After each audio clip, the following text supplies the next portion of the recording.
proud to announce that All right, Peter let's Dutton go live. has been elected unopposed as leader of the Parliamentary Liberal Party, along with Sussan Ley as the deputy. I'd like to take this opportunity to thank Scott Morrison, the outgoing leader, for his service and for his leadership of our party over the past 3.5 years, and also Josh Frydenberg as the outgoing deputy leader. Sadly, Josh couldn't be here given the result in Kooyong, but he's provided tremendous service to the party as a deputy leader and treasurer over the past 3.5 years. So thank you very much.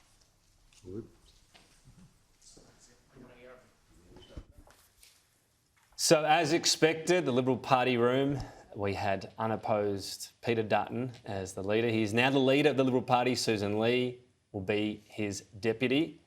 A smaller party room meeting, obviously, post a disastrous election result for the Liberal Party and the coalition.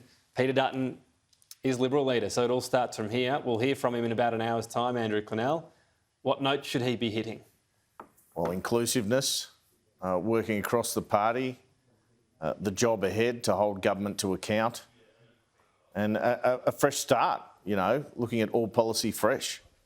And, you know, a bit of a sales job between him and Sussan Ley about how to get women to vote for the Liberal Party again.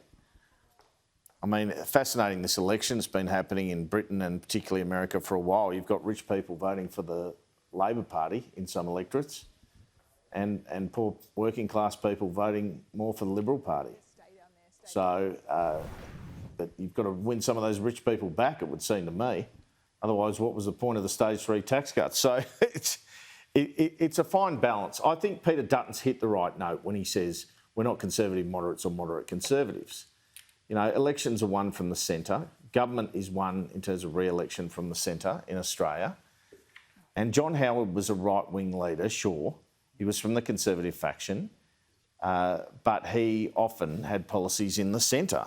I mean, he wasn't shy about handing out money for first home owner grants and that sort of thing. So I think that's the path for Peter Dutton.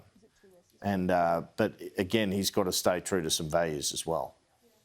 He's got to change a little bit, but not too much.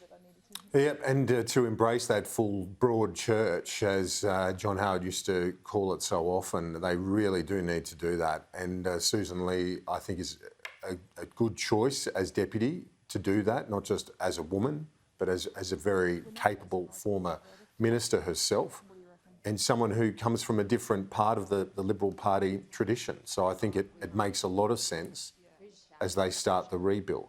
But any suggestion that that Peter Dutton is unelectable and whatever else, it's ludicrous given our recent history. We've heard that about Abbott, we heard that about Albanese, both proven incorrect, so absolutely.